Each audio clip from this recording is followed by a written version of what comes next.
Hello, everyone. I'm Mike Ortiz, and I'm here to give you the second creator commentary for my comic book, The Last Abraxan.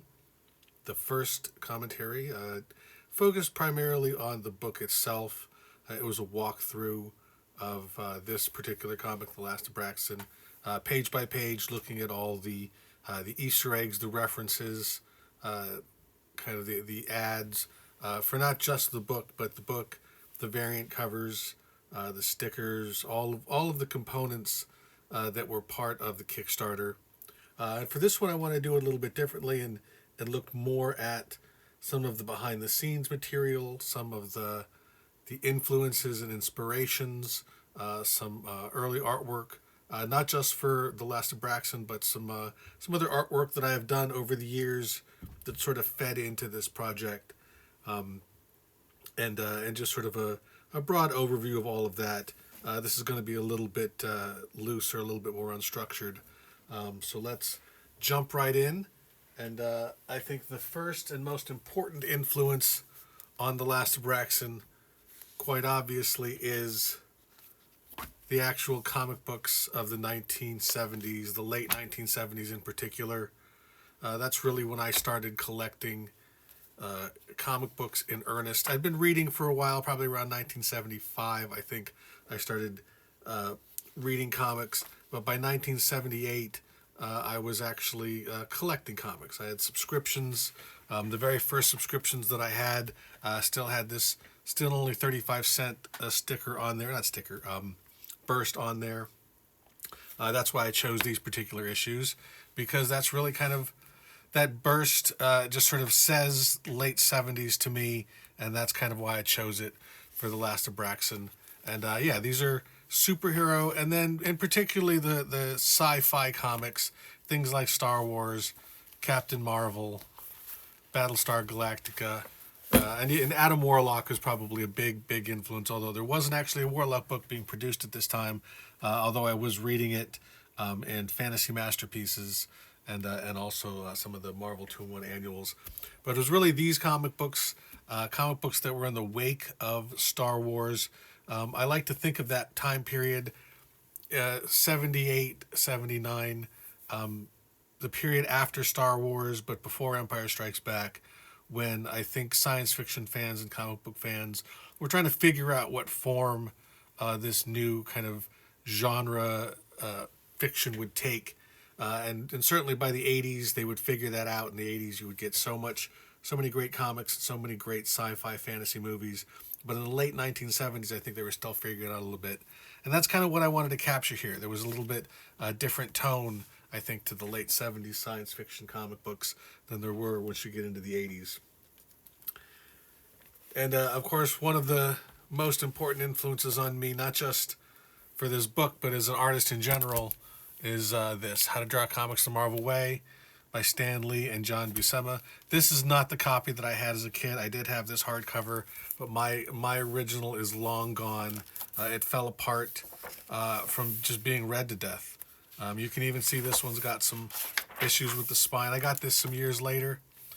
This one I got from one of my local comic shops, Comics and More, that actually has, let me find it, Comics and More. That's where I got this particular hardcover copy. I've had many copies over the years. It's been in print ever since it first came out in 1978. It's going to have a 50th anniversary soon, and I hope they're going to do some sort of fancy deluxe edition the way they did for Origins of Marvel Comics. But really, this is just an amazing book. This really kind of opened up comic book art for me. It's a great explanation of comic book art. Some people think it's dated. I don't think it is, but then again, I'm doing a throwback comic. But pretty much this was my major influence, and I had this copy out as I was drawing the book. The way that Buscema describes composition, the way that he describes storytelling in general was what I really wanted to get across. This was how comic books looked in the 1970s and 1980s. It was kind of a sort of more realistic, distilled version of what Jack Kirby had sort of invented. But this was just sort of pioneered by guys like John Buscema, John Romita. and others. So this is really kind of a major influence. And like I said, I really did have this next to me as I was drawing the book. And just some examples of some of the artwork that came out of me getting that book. This is actually the very earliest comic book pages that I've got. These would have been done after I got How to Draw Comics the Marvel Way. Now this is drawn on some kind of ledger paper. That's the only big paper that I had access to when I was younger. A superhero group called the Protectors. And yeah, all of that was because I started on this How to Draw Comics the Marvel Way. And I would keep drawing. Eventually I would, by the time I get to high school, you're drawing with a quill pen and a rapidograph and brushes and Zipatone on the roughly correct size Bristol board. And this is actually one of the very earliest superhero comics that I did. This was actually myself and my friends. This was set at my high school. But then I actually did publish a fake comic book. This actually isn't the published comic. This is actually the book that I Xeroxed. I would make photocopies of this, staple them together, and we did sell a few copies for $1.25 each. But so this is like the original artwork. Some of this is all original artwork. But this was really one of my very first published comics. I did publish a few others as a kid, much before that. Another key book in the development of the Last Abraxan is the official Marvel Comics tryout book. This is from 1984. And I learned a lot from How to Draw Comics the Marvel Way, but this actually really broke it down even better.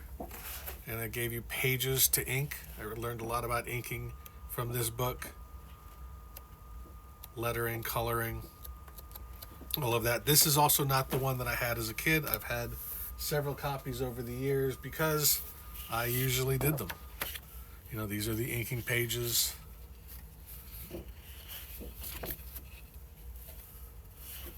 And the pencils, all for my original copy. Over the years, I've had several copies. So I've got lots of unfinished pages as well. Done at different times over the years. I would always just sort of jump back into it. And I would actually jumped into it a few years ago. I had a class, an online class in comic book inking, and I actually took, I believe it was this page. I can't find the artwork anymore. I took this page and re-inked it 30 years later or so to compare, and that actually led to another project that was related to the Last Abraxan. So back in 1986, after I graduate high school, I get a job working at a comic book store, and I meet a writer who worked at another comic book store, and we produced this book, The Danger Club. And this is the whole book. I did artwork. It was going to be part of the black and white explosion that sort of came out of in the wake of the Ninja Turtles. But this was a book that I did the pencils. A guy named Jeff Poncher wrote it. I did the pencils, I did the background inks, plus a lot of ink touch-ups. I actually did a few of the pages entirely. I did all the Zipatone and the tones. So I did that for the entire first issue, and then the second issue we had penciled, but wasn't completed because the first issue did not wind up getting published. This was a cool experience. I had never done this much work, a complete comic, actually 2 complete comics. And even though it never saw print, I actually enjoyed doing it. I learned a lot along the way. I think I grew as an artist quite a bit, and this was really, up until Last Abraxan, this was the only kind of finished product I'd ever done. So after this, I go to college, and I still do wind up producing comics, usually just short 4-page, 5-page, 6-page things that no one ever sees. I started a few other projects collaborating with other people that never got completed. Nothing that I actually did a lot with. But I always drew comics. I always enjoyed drawing in the comic book style. And so back in 2008, when the Fantastic Four Rise of the Silver Surfer film was coming out, I was quite disappointed that we weren't going to get an actual real Galactus. Instead, we were going to get a malevolent cloud. So I just decided to do my own Galactus. And this was just a kind of a quick sketch that I did on a piece of Bristol board that turned out pretty good. I had just bought my first, I think this was a Raphael Kolinsky sable. I'd never been much of a brush inker. I primarily had used quill pens and rapidographs and pens like that. And for brushes, I mainly just use those for filling in blacks. I didn't do a lot of drawing with brushes. So I bought mostly crappy, cheap brushes that couldn't do nice lines. But eventually I decided to give it a shot, and I absolutely loved it. I love inking with a brush nowadays. This was one of the very first brush ink jobs that I did with a nice brush. I really liked how it flowed. And so it turned out pretty good. I actually liked how the ink work was. The figure's kind of a little distorted. Again, this was never intended to be a finished product. This was kind of a doodle done in my office in the afternoon. But I like how that turned out, so I wound up scanning it, tweaking it a little bit, drawing a background in blue line that I could then combine into a nice finished Galactus drawing, which I still think this turned out pretty good. Now, after I had drawn it and scanned it, I wanted to color it, but I didn't think myself as a colorist much. Modern comic book coloring was not something I ever gravitated to very much. At the time I was doing this, I didn't have a tablet of any sort, so I was going to have to color it entirely with a mouse. So that was going to limit doing things like gradients and painterly effects and things like that. So I just decided to do the whole thing in a very flat color. I figured this was kind of a John Buscema, John Byrne Bronze Age style drawing, so I would color it with the 64 colors that were used in comic books at the time. And I figured that way I wouldn't have to I wouldn't have to do gradients, I wouldn't have to do blending, I wouldn't have to do anything like that. Everything was flat, everything had a hard edge. I could do all of that kind of coloring with a mouse and make that work. Plus, with that limited color palette, I was always sort of afraid of color. I would always kind of use very naturalistic color, very uninteresting color in a lot of ways. When given a full gamut of color, I would always wind up being somewhat conservative, and this played into that. So with only 64 colors, you have to figure out ways to do things in emulating the old comic book style. And it really worked. I think that aligned with my abilities. It aligned with my style, and this particular comic book style was born. I did go and research how to actually recreate.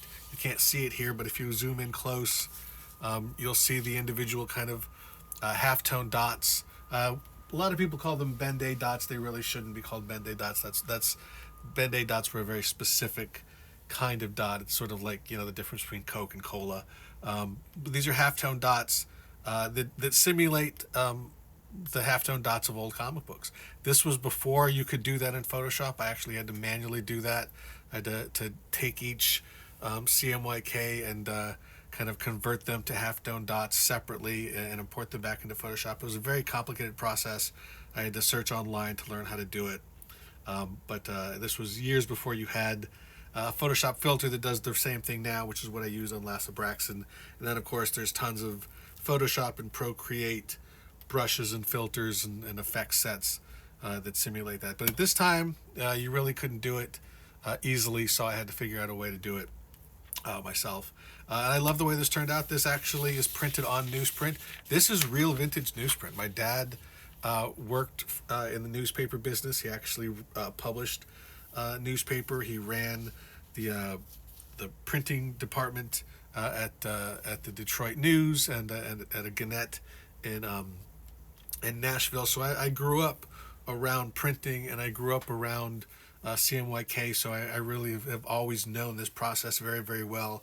And back when I was young, my dad just gave me a stack of 11 by 17 paper.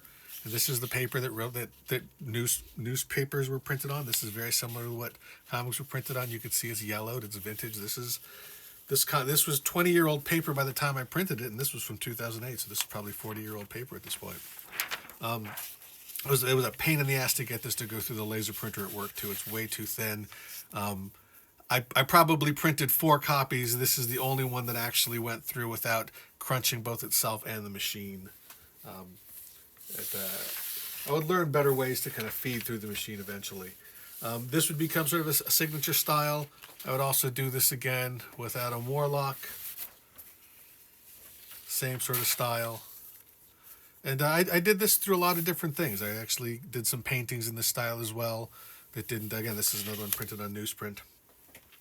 So I'd mentioned a little earlier that I had taken an inking class. I also took a class online, a comics experience class on perspective and backgrounds.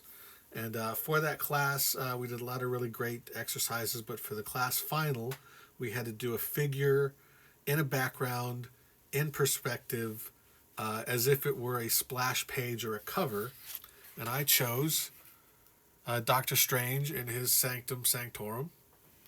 This is very specifically kind of the Marshall Rogers era of Doctor Strange. This is sort of the style that I picked. And I always loved Doctor Strange. I always loved these sorts of Doctor Strange and his study shots. And I actually had done similar images to this when I was younger. So I did kind of a modern version of it, sort of condensing the space to get all the different elements in that I wanted. And I thought it turned out pretty good. But because this was, and this was sort of the way it was done for the final, I went on to ink it as well to create something a little bit more complete. I really enjoyed how that looked as well. Since this assignment was create a splash page or cover, and this was clearly, a lot of people in the class did covers. That's sort of the easy way to do it. I decided I wanted to do a splash page instead, something that was going to be a little bit different. That's why there's a lot of room at the top. There's a lot of room for things like credits. So I actually wound up turning it into a print that simulated a page. This is actually supposed to be kind of a fake page from a Marvel comic from sometime in, let's see, actually, this is all like real indicia, fake indicia for Sorcerer's Lair, kind of a one-shot comic book from about 1983. And yeah, so this is all based on Marvel Comics at the time. Again, I've printed this, or I colored this with the 64 colors. This is all could have been colored this way at the time. It's a little bit more complicated than a colorist really would have done at that time. I was had sort of pushing the envelope a little bit more than people would actually have done with the separations. But this could have been done to some extent at that time. But I wrote some copy. I created some type. This is all just sort of duplicates Doctor Strange, that sort of box at the time. I credited myself, Ralph Macchia, who would have been the editor, Jim Shooter, who would have been the editor-chief. In many ways, just this print was the beginning of what eventually would be the same sort of thing with the Last Abraxan. Now, also around this time, if we kind of go back, you can see some of this artwork. You can see how some of this is yellowing. The zipper tone is pulling off. Some of the stuff that's pasted down. And in addition, I have all the original scripts which were printed on the dot matrix printer. A lot of that artwork is deteriorating, and I wanted to preserve it. So I set out to scan all of this stuff so I can always have some sort of digital copy. Since I had it scanned, I decided to go ahead and put it together into a little book. This is not something I sold. This was something that I made and had printed for myself. This was basically, I took all of the artwork, and for the first issue, and then I since I had scanned all of the scripts, I took all of the scripts, some of the promotional materials that we did, early versions, unused art, plus the entire unfinished second issue, and the scripts for the second issue and third issue. Basically everything that I had, plus, I created a new cover for it and detailed the creation of that. And this was just sort of a fun way to take advantage of the fact that that they had been doing sort of this new print on demand where you could print only just a few copies, 1 or 2 copies, sometimes 10 copies or 25 copies. So I just put something together. I was a graphic designer. I love publication design. I love trade paperback, so I just wanted to do one of my own. I printed up, maybe a dozen of these, and gave some to friends. And I just thought this was kind of a cool little way to preserve that stuff and have a little fun as a project. Now, I had mentioned that there were these new online printers that were printing short run digital printing. And one day I came across an ad for one that printed on newsprint. And I thought it might be fun to take that first issue that we had done and get just that first issue printed on newsprint. I found the colors, the painted colors that I had done for the cover, and I put together sort of a mock version of what the comic would have looked like had it come out back in 1986. So I put together a little intro page, and I got everything printed on newsprint. This is newsprint, an age newsprint. This doesn't really work. You can't quite tell here. The texture does not feel like ink on newsprint. There's a coating to it. It's definitely toner.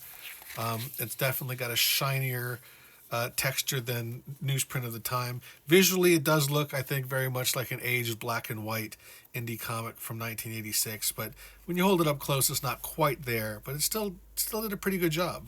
So I reprinted the entire book. But initially, we had a couple of pages to fill. So I just found an old ad I think this was from an issue of Troll Lords, that would have been out the same month that the Danger Club would have come out. And this particular ad was used in a lot of different comics from the time period. I do remember it. Now, this is a variation on an ad that actually came out from the time. So you can see here, Danger Club is actually mentioned in the ad. I don't know if this was sort of a co-op along with some other indie books at the time. Comic Relief, that's the comic book store that I worked at. Exciting Times, that's the comic book store that the writer worked at. In the real ad, these were just 2 other stores, and I do believe this was a Troll Lords logo. So I just sort of matched this and basically imagined that the Danger Club took the spot of Troll Lords for this particular ad that someone bought. And so I just came up with a back cover that I knew we could have done at the time. Like, this actually would have been a pretty simple graphic design that was something I could have done in the pre-digital age, something that I knew how to do. I had done a lot of paste up for my school newspaper, so I could have done all of the paste up for this. Actually, if you look kind of even in here at some of the promo stuff that I did, I was designing logos, designing ads for the original book. So I would have been able to do all this. This is probably what it would have looked like. This is actually the cover from the second issue, which a lot of comics ran as their back cover. So I thought this was just sort of a neat little idea of a comic book from sort of like an alternate dimension where maybe this actually got made. And I thought that was kind of a neat premise to do this sort of throwback book that from sort of an alternate dimension. Now, that's not anything new. This is something that happened in comics before, and there's precedent for that. And one of the other things that leads to the Last Abraxan. So, like I said, this is nothing new. I think one of the earliest ones that I'm familiar with would have been 1963 by Alan Moore, Dave Gibbons, Steve Bissette, John Totleben, Rick Veitch, Don Simpson. And this was Alan Moore and others doing a fake Silver Age Image comic. This was this sort of alternate universe, I guess, where Image actually formed many years earlier. And this is one of the comics that they would have produced. And it's a knockoff of a Silver Age Marvel comic. This one is the Fantastic Four. There's a Spider-Man knockoff, a Doctor Strange knockoff, a Thor knockoff.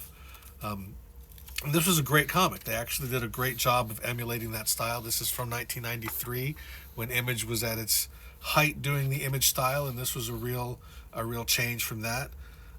This is printed on newsprint, and comics had stopped. We're no longer printed on newsprint in this style anymore. but they actually got Murphy Anderson, the longtime Silver Age inker, who also continued to work into the Bronze Age as well. He started a company that did color separations back in that time period in the 80s. So this actually was color separated in the old manner. This is on the Last Abraxan. I couldn't do that. Everything had to be fake digitally. But this is one of the last comics that actually was separated in the old style manner, even though everything else was switching over to digital at that point. So I always loved this. And again, in addition to just this throwback comic, there's fake ads. There's fake editorial pages, pinups, fake letters. So really, this is kind of pretending to be a comic from 1963, even though it was published in 1993. But it's actually pretty convincing. And this really was, in many ways, I just did this. This is kind of me just sort of kind of duplicating this idea, maybe pushing it a little further in a couple of spots. But when I would tell people the idea, that was how I described it for Last Abraxan. If this was 1963, Last Abraxan is 1979. And there would be other types of comics like this. Image would also do, I think it was called the Next Issue Project, where they would do hypothetical. So I think there were 23 issues of Fantastic Comics, and this is a hypothetical 24th issue that is done largely in the style of a Golden Age comic. You can see they're larger. They have the sort of trade dress. They've got this old style coloring. You've got the color shifts. This looks like Eric Larson's work, and this does a great job. This really does look very convincing, like an old comic. Now this is actually not newsprint. This is a printed newsprint texture. This is actually a heavy stock. This is a white, an uncoated stock, so it's still, has some of that aspect to it, but it is still a little bit more high quality than newsprint by quite a bit. But you can see this does, I think, a great job of looking like it's a legit Golden Age comic. Bill Sienkiewicz, again, we've got some of these colors. But then, yeah, it's just sort of odd. Then all of a sudden we switch to someone who's doing the same flat colors, but they're just printing straight on the white paper. So this was an anthology, so everyone did theirs a little bit differently. Here's something done a little bit more. 2 colors. Now these ads, these could be real ads for all I know. Actually, that looks pretty close. So yeah, but then here you've got some sort of faux throwback coloring. So some people committed to the concept a little bit more than others. Yeah, like this looks dead on. This Jim Rugg and Brian Maruca. Jim Rugg certainly is someone who's done lots and lots of work like this. It's even got the very heavy borders. But then again, some of this is, well, no, actually, that's probably not a gradient. That's probably meant to be a little bit more of a printer effect. But then, yeah, you get back to this. Although I think that's Fred Hembeck. So there would be a few of these, all the same sort of style. Eric Larson always did a great job of emulating that old coloring style.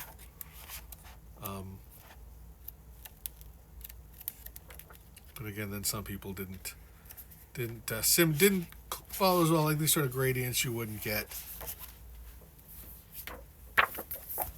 But all of these were basically like these Silver Street crack comics and Fantastic Comics, all were real comics from the Golden Age that had ended, and these are sort of hypothetical next issues. I think it was called the Next Issue Project. But yeah, you can see some look a little bit more authentic than others. This one actually has much more modern coloring in it.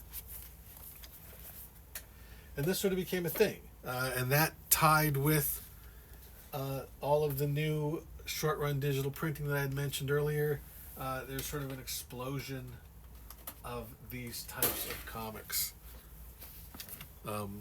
Many on Kickstarter, some in comic shops.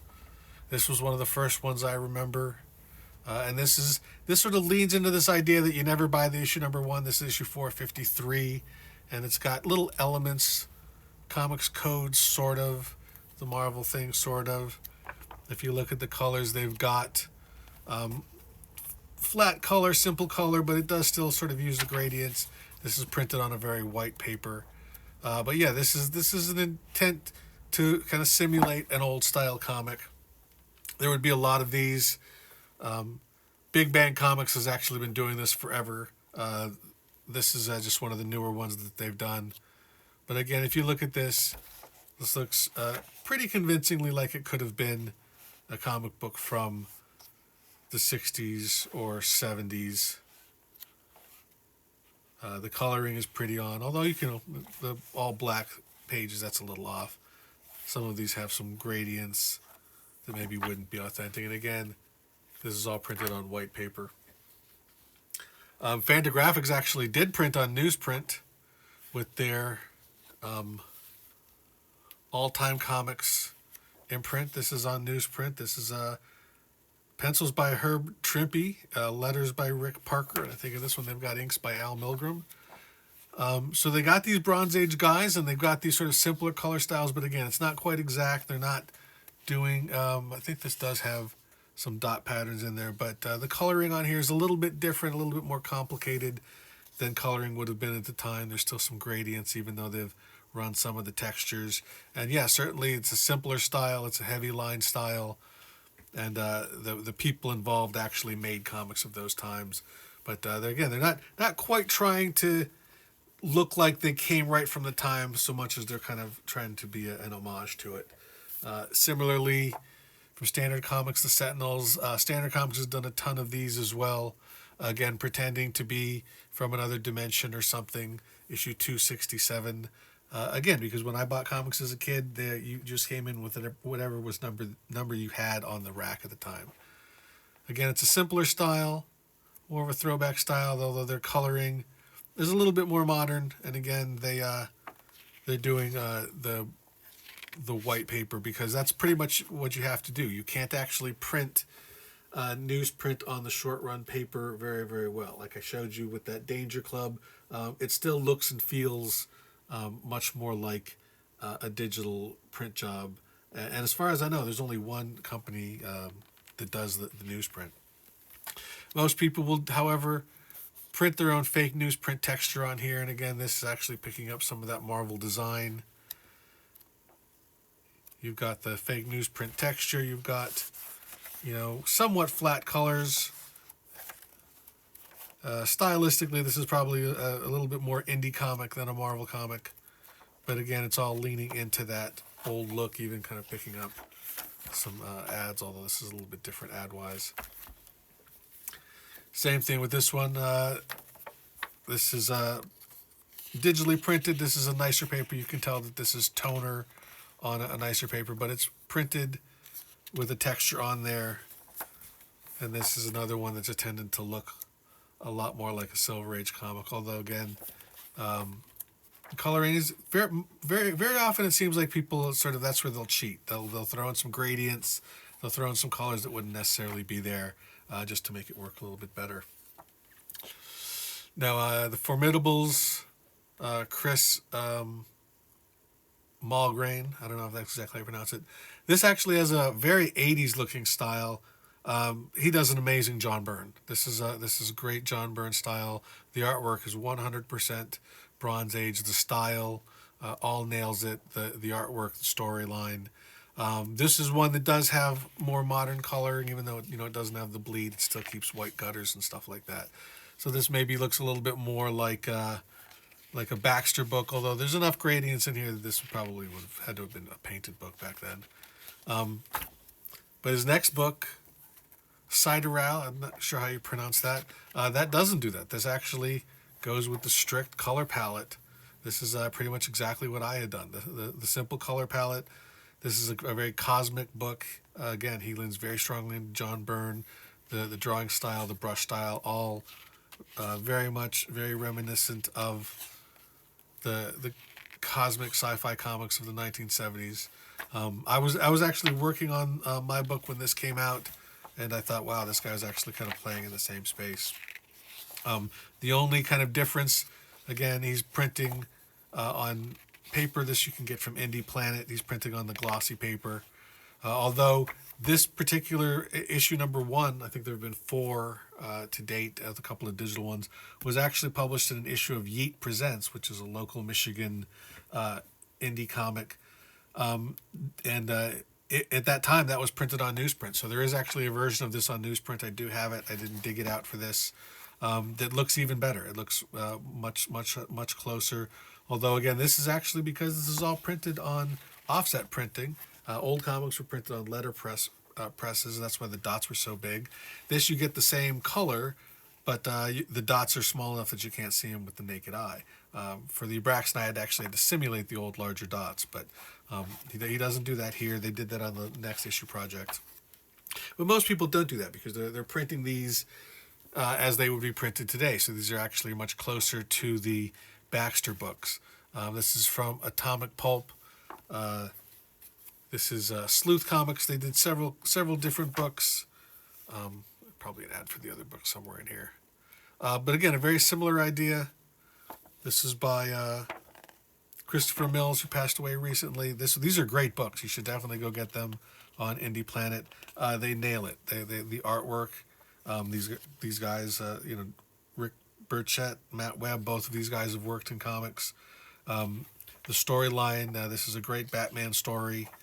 The storyline nails it. The colors nail it. The art nail it. The only kind of difference between this and what I'm doing is they're not pretending that it's 1979. They're actually acknowledging that it's the present. They're just sort of lifting the style. But you've got your letters pages just like I do. You've got ads. These are both great books. Sci-fi. This might be the same book. They did multiple covers again. He's got handbook pages just like I did. He's got a hostess ad.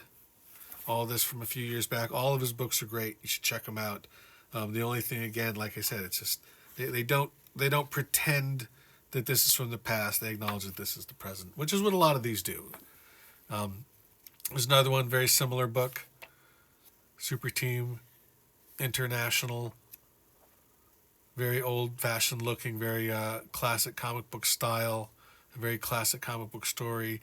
This is another one that uses a little bit more modern coloring with some more gradients and things like that. And again, a lot of these, like this one, has the ads and the editorial follow the same look, but again, they're not pretending to be from the time period. And this one obviously doesn't even have many ads.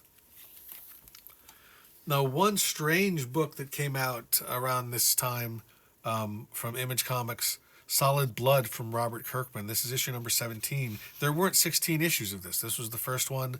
This was not solicited. This was sort of sent to stores in a weird manner. It's sort of a strange story around this. And again, they lead into this being sort of an artifact from an alternate dimension where Robert Kirkman had published this book, Solid Blood. I think he did this instead of Walking Dead. It's pretending that the Image Comics, the Image Comics that's the background for this is a little bit different than the Image Comics that we got. But this is printed on newsprint. It's actually got the old style separations. It's very similar to old style. It's probably a little bit more complicated, and obviously it's got bleeds, and it's not really attempting to simulate printer's errors. The registration is really nice on all of this. But this is almost in this alternate universe where Robert Kirkman did this book, Image Comics. Yeah, here's an 18 that never happened. I think this kick fight isn't a real book. In this alternate universe, they never stopped printing comics on newsprint. I mean, I guess that's sort of the conceit here. Really neat idea. Again, it came very close to what I was doing. But again, this was meant to be a modern comic from an alternate universe that's just a little bit different. And again, their colors are really close. They're really close to being what old comics did, but they don't quite push it entirely. This from my good friend Austin. Austin Howe. Don't know how to pronounce his last name. I apologize, Austin. From Power Comics, The Masters. This takes old public domain heroes with some new villains that Austin created. But what makes this one kind of interesting, a few people will do this, is he's actually got real Bronze Age comic book creators. We've got Pat Broderick.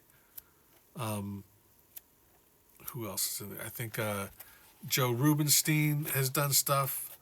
Tom Grummett. I don't even remember who all worked on this. Not going to go through all of them. Oh yeah, so here's a bunch of them. Stephen Butler, Bart Sears, Mark Pennington, Mort Todd, Mike Gustovich. It's a 6-issue series. This is the first issue. Obviously, because these are guys who drew Bronze Age comics. Val Mayerick and Joe Rubenstein. This looks like Bronze Age comics from the guys who created those comics. This is as much of a love letter to Bronze Age comics as you're going to find. Again, this is one that's it's got a slightly more modern color, although it's actually still very bold and bright comic book covers. It's just got some of the digital gradients that you see, and he's again not trying to pretend that this is from the past. It's just sort of an homage to the past, as many of these are. Again, another one from Chris Mogren, very similar, flat color, old style artwork. This was from a Comics Experience. This actually was published and distributed through the direct market. This is you can see this is an homage to the Marvel Universe. This is kind of an interesting story, kind of a complicated story, sort of a bit of a meta story, but again, it's trying to lean into that old style artwork. It does a pretty good job. This is printed the fake newsprint texture, which many of these do, including this one, Galaxy Gods. A very Kirby-looking style here. So they're picking up the style. Some of the colors are a little bit bolder than I think are representative of the time. We've got the fake newsprint texture, flat color, very stylized, heavy line work, heavy brushwork. This is another one that probably looks a little bit more indie than Marvel, but it's definitely that strong Kirby influence, and certainly has that feel of an old comic. But again, not the ads, none of that stuff. It's not pretending to be an old comic. Neither is this one. But again, it's picking up that style, maybe playing with it a little bit more. Something very, very common. Now, this comic actually does start to get a little bit closer to what I was looking at initially. It's also mirroring the 35 cents. And yeah, he's got the fake ads. This is just absolutely fantastic John Byrne style artwork. It reads just like an old comic. It's got, I thought about doing one of the cartoon ads. He's got sky monkeys instead of sea monkeys. I thought that was brilliant. I wish I would have come up with something like that. I think actually these are real ads. I think he did not actually create fake versions. These are just scans of the real versions. So yeah, very, very similar Dungeons and Dragons ad. He's got a Hostess ad. Got this little thing up here. This looks very, very close. Again, not printed on newsprint. And it doesn't attempt to do the fake newsprint either. And the coloring is actually a little bit more modern. There's more gradients in here, some colors that you wouldn't get. Some of this in here, you wouldn't actually see that. Great icy ad. All great stuff. This was really close to what I was shooting for as well. Now, like I had mentioned, most of these aren't on newsprint. I think the only one that actually was on newsprint was 1963 and the Fantagraphics books. But there have been a number of small press books that were done on newsprint. This one, Here Comes Calico. This is actually a newsprint. I met these guys at a convention. Now, this is not a Bronze Age comic in any way. I mean, this is a modern comic, modern artwork, modern coloring. It just leans into, although they do have the reference to an old Robert Bell ad here. But I was really fascinated with this. It's a comic book. It's a superhero. It's an animal rights superhero. These are pretty cool guys. I actually did reach out to this printer. I was going to use this printer originally. I wound up changing eventually because I found someone else locally. But this was a printer out of New York.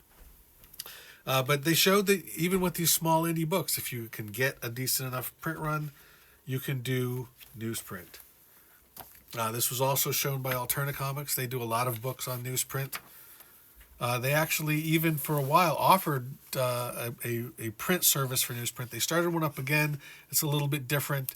The pricing isn't as good as it used to be, and I think their newsprint is a little bit different than it was at the time. But you can see this is all printed on newsprint. Although these are not trying to look like old comics. The colors are a little bit more modern. This in particular one has flat colors. That's kind of why I chose it. But some of the other Alterna books, they actually have a little bit more modern coloring, like the Calico book.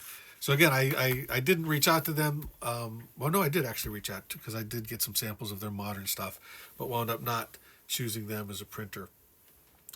Now, another modern comic that sort of prints on newsprint are DC's facsimile editions. This is the Batman Year One. This was the first time the Batman Year One had been printed with these original colors. All of the collected editions used the painted recolor that they've been using since the book was collected. This was the very first time. It has since been collected in a DC Finest, but this is all newsprint.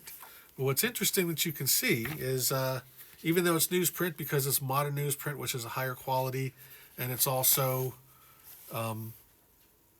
printed with nice modern offset printing and not old crappy letterpress printing, even though the colors are the same, you can see just how different and how much bolder and brighter the colors are, just because of the printing style and the type of separations that they do. So yeah, you can see that this breaks up a little bit more. There's much more texture. You can see, bleed through from other pages. You can see the registration's kind of not quite there. These are great, but this is really fairly modern printing on newsprint. It really doesn't make much of an attempt to look like the old comics. There's no dot patterns. This is the same kind of printing that you would get if Marvel does this on glossy paper, and it looks very, very different. So it's great. I'm glad that DC does this, but they don't quite nail it. And I did actually reach out to the people who printed this book, and they never got back to me because they print huge quantities for DC. They don't need me. Like I had mentioned, there was a lot of people were sort of dancing around some of this. Some people printed on newsprint, but they didn't really stylistically make it seem like an old comic. A lot of people made it seem like an old comic, but weren't trying to make it seem like it was of the time. I thought I was doing something unique by making it so that it would actually appear to be an artifact from the time period, printed on newsprint with an old style artwork, with fake ads, with fake letters, all of these different pieces that people had been playing with, but no one had put all of them together in one package. And I was all set to be the first one to do that. And then Dakota Alexander announces The Hunter, which did exactly that. This just came out, so fortunately we came out at around the same time, although he announced his and did his Kickstarter before I did. And this is great. This is actually everything that I was doing in The Last Abraxan. This is actually from more like 1981 or 82, something like that. So you can see they had switched away from that. This is from Trouble Comics, The Trouble Code. This is meant to look like a comic from the early 1980s, not quite the late 1970s. And that may only be a couple of years, but that actually was a very significant shift in comics from that time period. But again, this is printed on newsprint. Dakota actually added a little bit of color to age it a little bit, so that instead of looking like a comic fresh off the presses, it actually looks like a comic that was printed some time ago. But you can see here a very similar sort of color palette. It's got that faded look. Dakota's very much done sort of a synthesis of John Byrne and Mike Zeck. We've got the old fake ads. We've got, no bleeds, simple colors, simple storylines, more fake ads. This has got, my name's actually in here, Mike Ortiz. I was one of the backers on this at the higher level. Dungeons and Dragons, video games, letters page. So yeah, while I was attempting to create sort of my version of Adam Warlock Dakota created his version of Moon Knight. And I actually think it's kind of funny.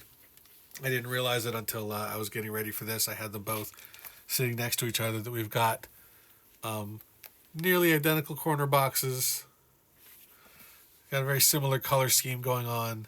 We were both playing in the same area.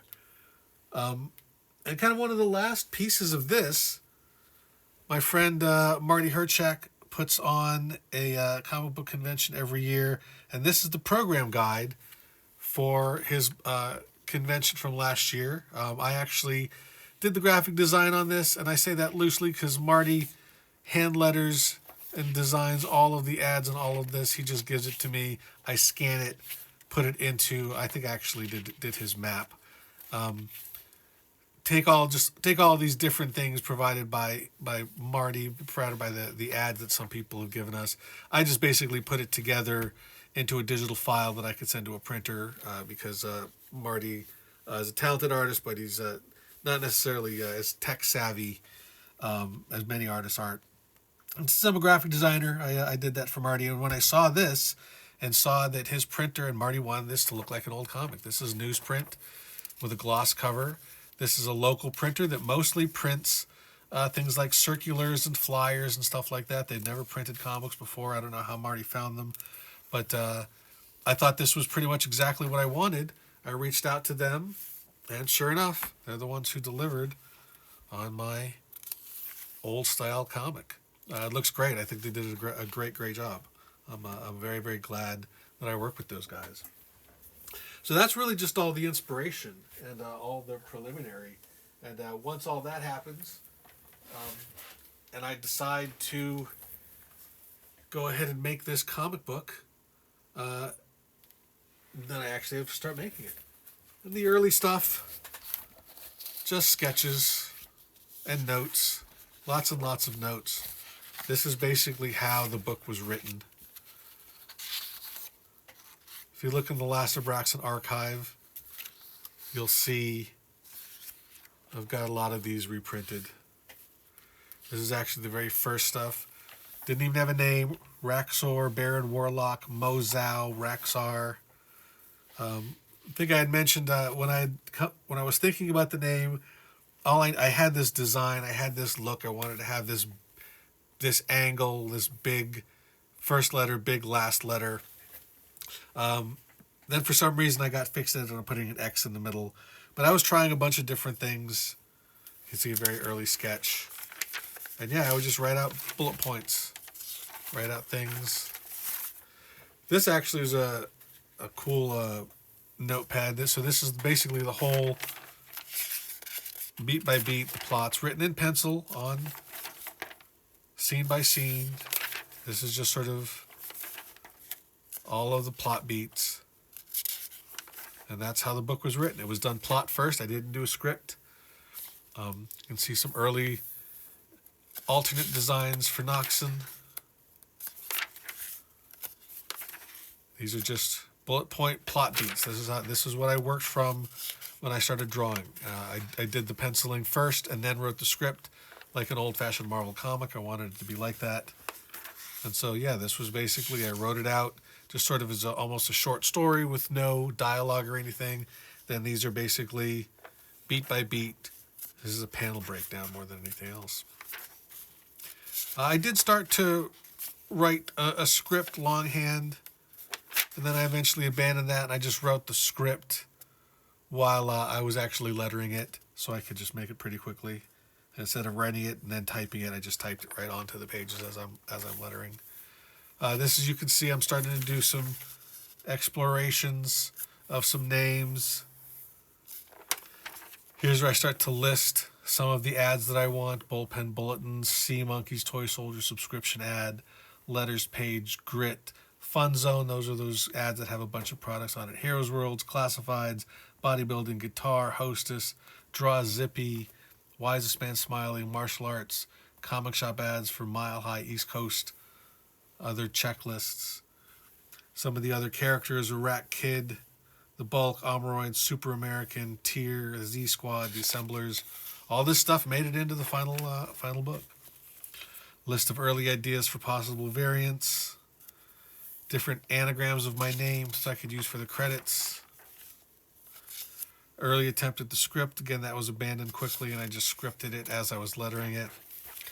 This is actually a breakdown of different pages. You can see this is pages inside front cover, page 1 through 3, inside back cover, back cover. This breaks down a bunch of different comics at 20 cent, 25 cents, 30 cent, 35 cent, and 40 cents. So I just went and got a bunch of comics from the era and went through them and studied what the ads were like. And so you could see that the first 3 pages were always story pages. You see where the story pages were. And you can see how that changed over time. But you could see things like the bullpen bulletin was always on page 28 throughout this whole time period. The hostess ads were always in the same spot except for in the 20 centers. Classified ads were here, pizzazz. All of these different things just sort of gave me an idea of what types of ads, like classified ads, were almost always in the same spot, so that I could actually run the ads in similar spots to where they would have been at the time.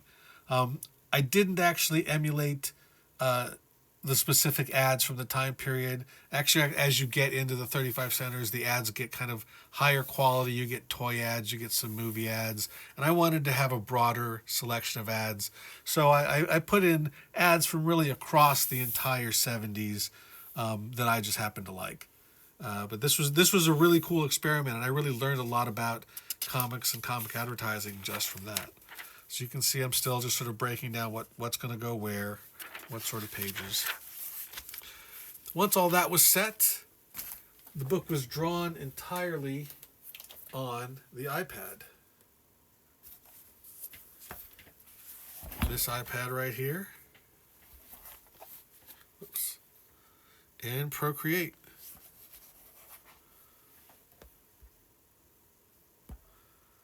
So these are, they don't show up that well. These are the original pages. So I would go through, and you can see there's also character sketches, color sketches. A lot of this stuff is printed in the Last Abraxan archive. But you can see is going through here. So yeah, we can pull up. Here's the pencils for page 1.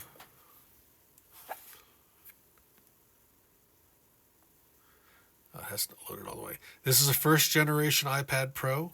The entire book was drawn on this.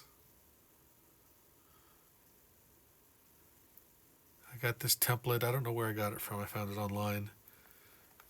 But you can go in here and you can see, there's the individual layers.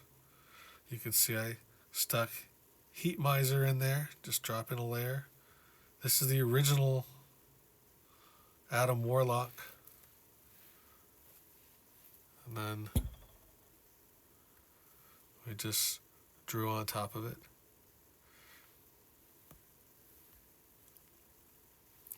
So I have pencils for the entire issue, and then also inks. Completely separate file for the inks. It's a higher resolution file. Basically, it's 600 DPI, 11 by 17. But this is how I worked. These are the kind of brushes that I used.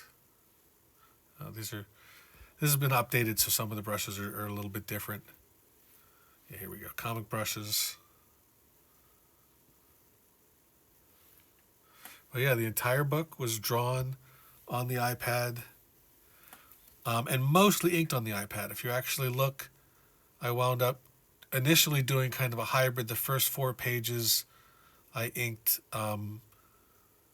completely digitally, but then after that I switched to sort of a hybrid model. I can sort of show you some examples of that. So yeah, if you look at initially like this original subscription page, this is lettered and printed out blue line, and so all of that would have been inked.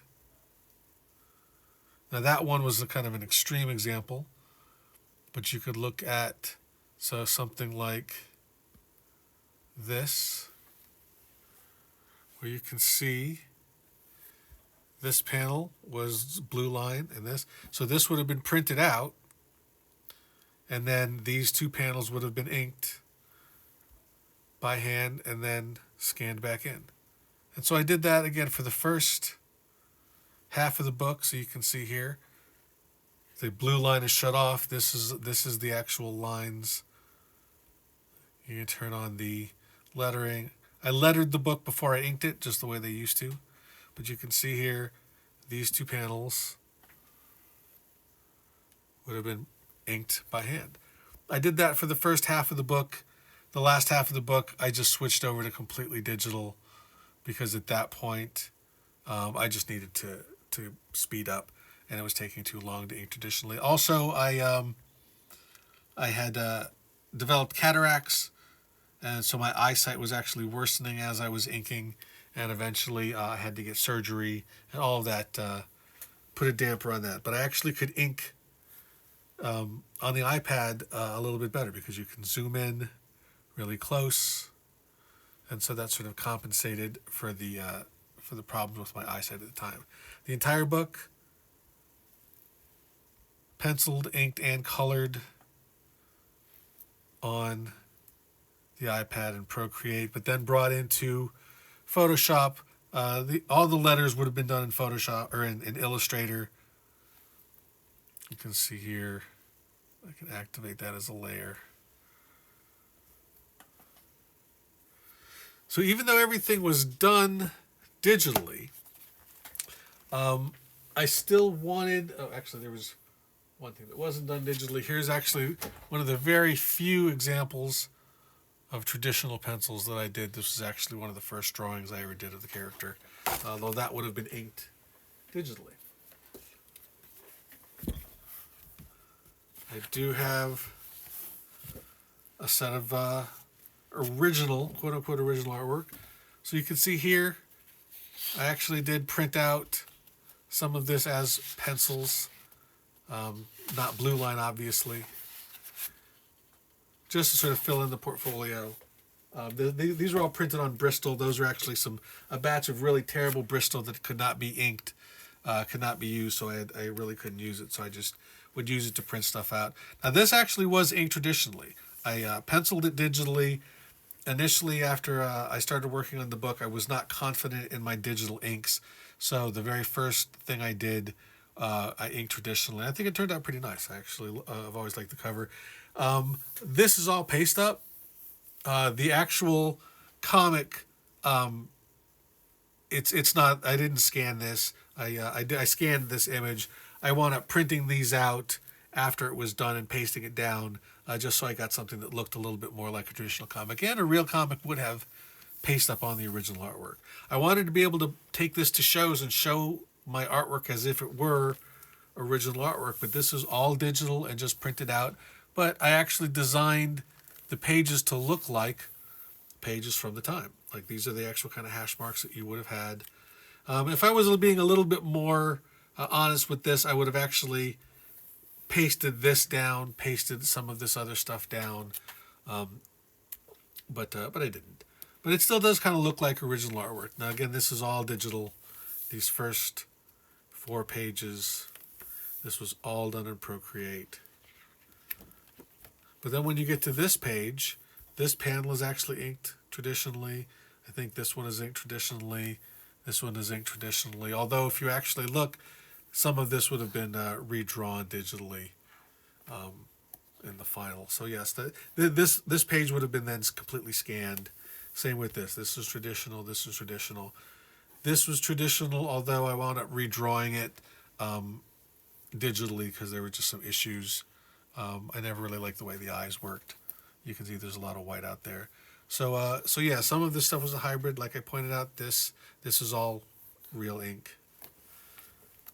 And I've got the entire first issue. Actually, so here's a good example. This is the finished page. This is actually what I would have printed out. So this panel, that's traditional inks. Both of these panels are traditional inks as well. So yeah, you can see this is what would printed out. You can see here this sort of screwed up in the printout. Then this was scanned into the computer and colored. This was a traditional panel. But yeah, so I think this is kind of cool because I have the whole book on Bristol. What I think I'm going to do when I do wind up going to conventions is taking these pages like this one that have original artwork out of this portfolio, maybe making a second portfolio with those, and actually having the finished pages printed out and just sell them. Sell them as, quote unquote original artwork. I think this is original. I think that is, parts of that are. But they basically just be prints. You can see here, like all of the lettering on the signs was done digitally. And sell them as prints. Sell them for like $10 or $20 a piece, maybe 20, and I'll print them on some nicer Bristol. And everyone can pretend that they have a piece of original artwork, but there actually isn't any original artwork. Although when you get here, I mean, most of this was inked, about half and half. Though something like this was all inked traditionally, or inked digitally. But then all of this is inked by hand. Same with this, almost all of this is inked by hand, but lettered traditionally. This was about 50-50, like some of these back ones, but most of these figures in here, and even all of the blacks, that's all inked by hand. This was inked digitally. Corner box was inked digitally. This actually was inked by hand. This was drawn digitally, printed out, and then you can see here I had to breaking out French curves to try and get some of these curves. That's one of the things that I like about digital inking. So that was all the original artwork. But as I was making this book, I was also doing a lot of mock-ups and things like that. And the very, very first version of the Last Abraxan is right here. Now this was just the first 4 pages that I had done digitally. This was printed by the same printer who did the Danger Club. This is Age Newsprint. It looks pretty good, but like I said, you can tell very much that this is toner. The colors are bold. I did 4 pages of artwork, and then 4 pages of ads and editorial, and then printed it 4 different times with different dot patterns. So I tried different types of color. This actually has a little bit more modeling. The second version, flatter color. Third version, flat color with larger dots. Fourth version, flat color with no dots. So I was really just reprinting the same 4 pages with 4 different color variations to see what actually would look good and what didn't. And that was essential. Like once I did this, I was kind of a proof of concept. It showed that I could simulate that dot pattern correctly. It showed that I could get the effect that I wanted on newsprint, even though, like I said, I knew this wasn't going to be that accurate. And then I also just wanted to pad it out with some of the other material that I had. In many ways, this becomes a precursor to the Last Abraxan archive, because I had all this additional work and I wanted to fill up 32 pages. I wanted to actually have something that would feel the right size and weight and hand. And actually, if you looked at this, it'd be pretty convincing. This is what made me realize I could make this work. Just having this particular book is what made me realize that this could work. And so I started doing more work. Actually, shortly after that, I took a break for a while. Then during COVID, started working on it again. And I made this mock-up. I actually did this at work using the laser printer at work. The same 4 pages. I changed a few things. But then I actually, at this point, started breaking out the story. I mean, so I've got these loose breakdowns. This is all printed on regular Xerox paper. But I had, at this point, breaking down the first half of the book. But you can see the second half still not done. Although you can see I've got, the letters page. I had already done that. You can see some ideas here. But then when you get to some of the additional ads, I knew I would do a classified page here. I knew I'd do a grit ad here. I knew I'd do bodybuilding there. I'd already designed the dugout diatribes. Yeah, so these are, I knew kind of some of the things that would go to some of the story beats. These are all just real ads, reprinted. I'd already gotten that one started. This is the real Count Dante, the real Lucas Smalling now. all this was just kind of to have something I could see. I had started doing the drawings, and I could sort of get an idea of what the whole thing was going to be like. And I would do this a lot. Once I did that, I then realized I could take real newsprint. This is newsprint that you buy in pads to draw on. I had always used those in college, but you could take those, cut them down to 11 by 17, and run those through the printer. And so now I could actually get a better idea of what this is going to look like, what these colors would look like printed on newsprint. And it actually is a pretty good simulation. And so yeah, this is the exact same book as I had done before. The first half in breakdown, the second half just sort of for placement only sort of stuff. And I would keep doing that in various forms. This one I actually didn't do a folded mock-up. I actually tried printing it out. This was actually some resume paper, sort of an off-white. I wanted to see what that would look like. But again, these just the same early pages. But now you can see the same sort of stuff. I think though, yeah, this one I actually have the entire, it's not just the first half. I've got the entire book laid out. I've got the breakdowns for everything. And at this point, I've actually started to build my own ads for everything as well. So yeah, this is basically the whole book in its breakdown form. I would keep doing those. Here's another one. By this point, the breakdowns have become full pencils.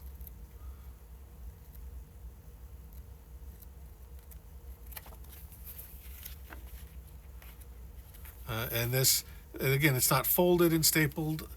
This was actually just printed out. I could print out that newsprint 8.5 by 11 and just staple it like that. But I would keep plugging away every time I would have some sort of a milestone. So here, the entire thing is penciled again. But this one is probably got some slight tweaks. But again, we're back to doing something that is the right size, that is folds, all of that. It would keep evolving. Now we've got it inked. I replaced the colored pages. At this point, I've got the entire first half of the book inked, a few color tests, and then pencils, the ads colored early, a few other color tests.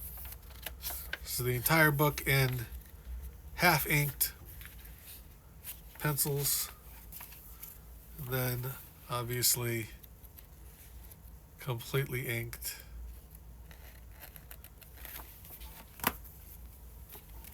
And eventually you would get to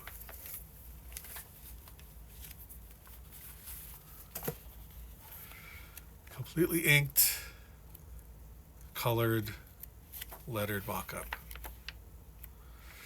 So yeah, this was the whole book. At this point, I think it was pretty clear that I had the look down. I could figure out some of the other stuff beyond that. Testing out the variant covers. I made a bunch of different mock-ups of the interior. These I made actually so I could do the Kickstarter video. So you could actually, up close, you can tell that they're not the real thing. But on this video, they probably look pretty close. But once I got the finished product in and saw how different the printing looks from the toner, that became pretty evident. But yeah, mock-ups of all of this. This is how I mocked up the book originally. All of the different covers. Also for the Kickstarter, I needed to show a wider variety of things. Oh, actually, I forgot about these. So yeah, I did the, this mock-up for the plate switch. This is the one where the cyan and the magenta plate switch. I actually did a couple of other options. Instead of having the cyan and magenta plates, I would have some of the other plate swaps. So these were the 3 different plate swap versions. I almost went with this one. This one looks a lot more like the Fantastic Four that I was sort of knocking off. I love the gold color in here and the red back here. It was a tough choice. I actually at one point considered I was going to do 3 variants, but I figured that would be too much, and I'd just be sort of eating into my own profits.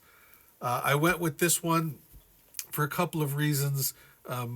One, the Fantastic Four plate swap was actually the cyan magenta plates, so I actually was mimicking that. The cyan and magenta plates on that one looked differently because it created this sort of green look just because of the way the book was colored. But I like the look of this cover.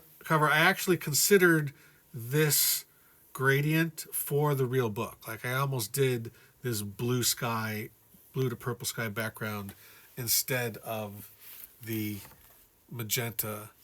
That was one of the colors that I looked at, but decided I wanted something bolder. So I always like that. I think it looks a little bit more alien. It's subtle.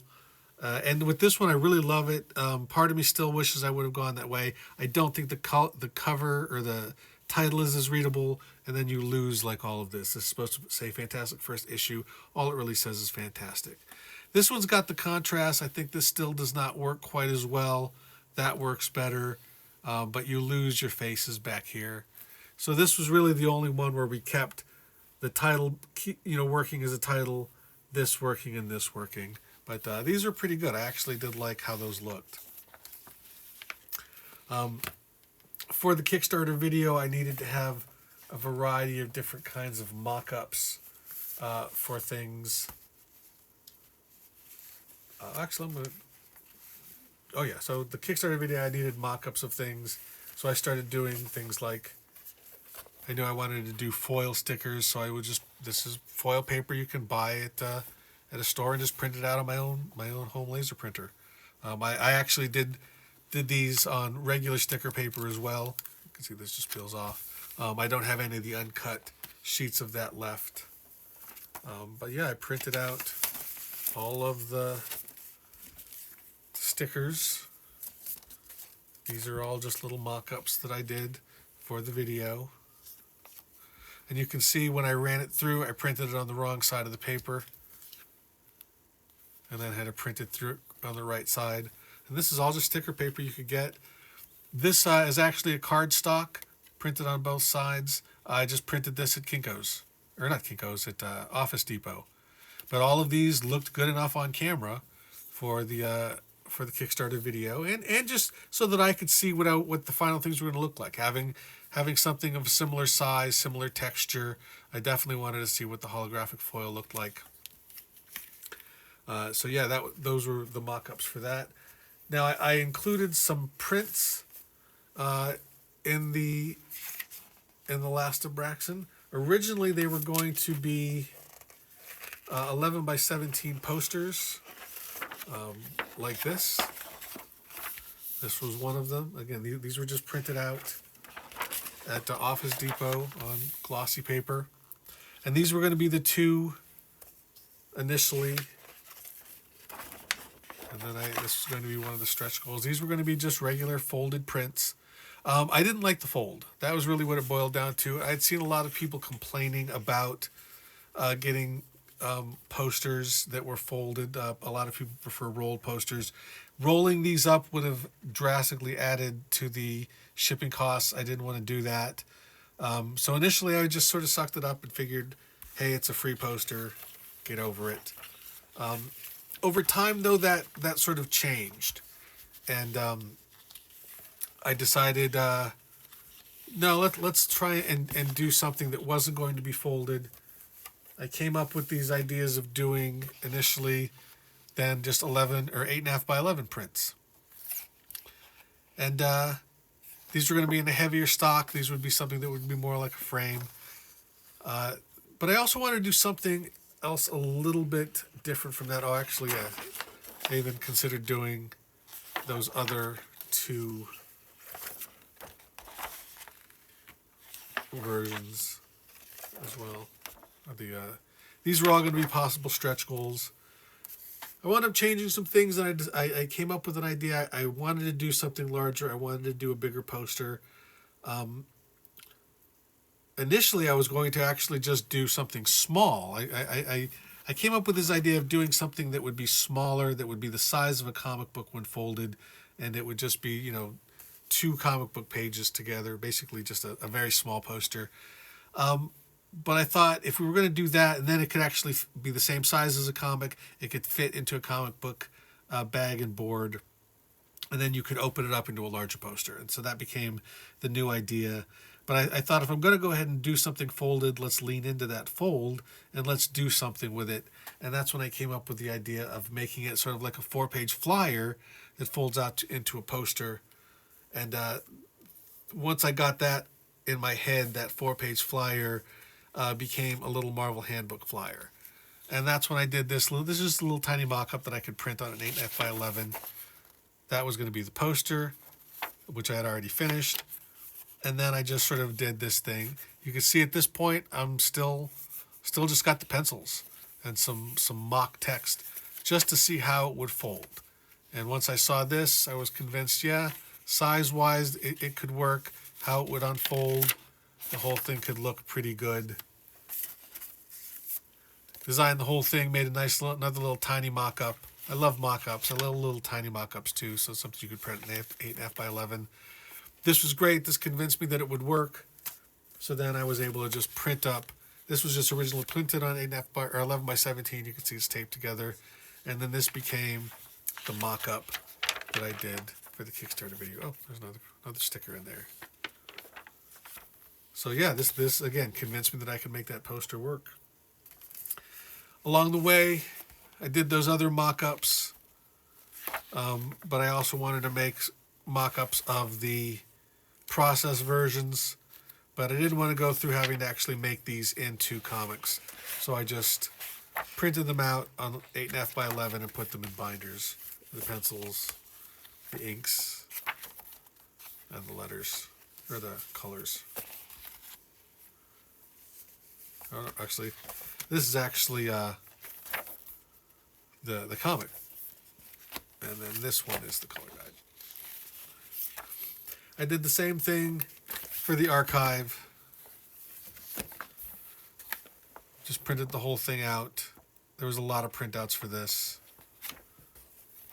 And then even like you can see for some of the text pages, ultimately I went with this background, which is a variant of what I've been using for the website and any ads and promotional stuff. But I tried a couple different variants as well. These wouldn't work out very well for the Kickstarter video, so I actually did get a sample archive printed up. I think this was done by Kablam. And this was cool. I changed it from this. This actually doesn't have everything. After getting this, after doing this, this doesn't have that handbook stuff. I came up with the idea of doing the handbook poster after I had actually had this one printed up. Yeah, this was just part of it. There's actually stacks and stacks of printouts that are associated with this. I printed out many versions of a lot of different stuff, and I just wanted to show you a sampling of it. I've got like a whole box, like basically of an old copier paper box, just of printouts. I printed stuff out at every step of the way, test prints out, really just massive amount of paper that went into this this small 32-page book. That was a lot of fun. That took me many years to do. The one last thing I wanted to do with this, I know we've rambled on for now almost an hour and a half, so I'll wrap it up. I'm surprised that anybody would still be watching. But one of the things that actually made me very happy about this whole process and trying to simulate and really capture the look and the feel of comic books of that era. And I think I did ultimately a pretty good job of that. You could argue whether or not I should, but I think I did. But one of the things that I love about comics of the era are those imperfections. And like I mentioned, getting it printed in a more old-fashioned way really was a surprise. The books that I got looked, quote-unquote, worse than I was expecting because, again, ink on newsprint reacts in ways that toner doesn't, reacts in unpredictable ways, as many of the people who've printed on newsprint have found. And one of the things that and they were even bound kind of poorly as well. A lot of them are misaligned slightly. All of this stuff, was more or less deliberate to try and capture that lack of preciousness of comics of the era. But one of my favorite imperfections of comics of that era are double covers, and I wound up getting a couple of them. I thought that was really a lot of fun. And this is something you don't see as much of today because print quality is a little bit better. I do have a small collection of double covers. Whenever I find them, I grab them. I've always loved them. And I was so excited when I was actually going through this. I don't have any of the main cover, unfortunately, just of these two, but that's cool enough. So I hope you enjoyed this very, very long look at the behind the scenes and the making of The Last Abraxan. This is part 2. Part 1 goes through the book and all of the other stuff. And this is really everything else. This was really a blast. This was a great project. It was exhausting. It was a lot of work. But in the end, I'm very, very satisfied with what I got. Again, I know I didn't do anything necessarily particularly original. People have been doing books like this for a while, but I do think I did a good job of capturing all of those elements, of making something that I think if you took The Last Abraxan,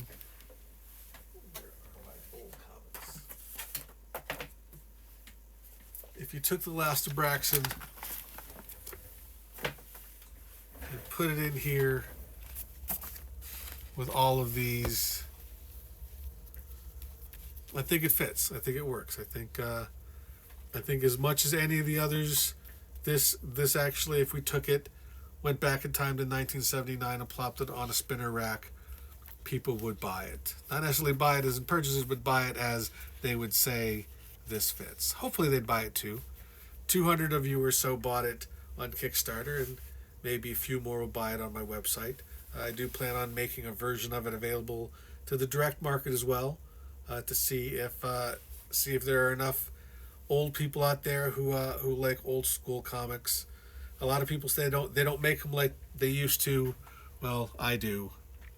But anyway, I hope you enjoyed this long rambling look at the behind the scenes, and I hopefully I don't know if I'll do more of these videos. I certainly think I've said everything I can about Last Abraxan, but I do have a few walkthroughs that I want to do on some other comics, but those will be down the line. But anyway, thank you for listening. Thank you for watching. If you supported the book, thank you for supporting the book. If you're going to support the book, I thank you for supporting, or I thank you for that as well. And anyway, enjoy the book, and as I always say, may you find the path to happiness. Good night.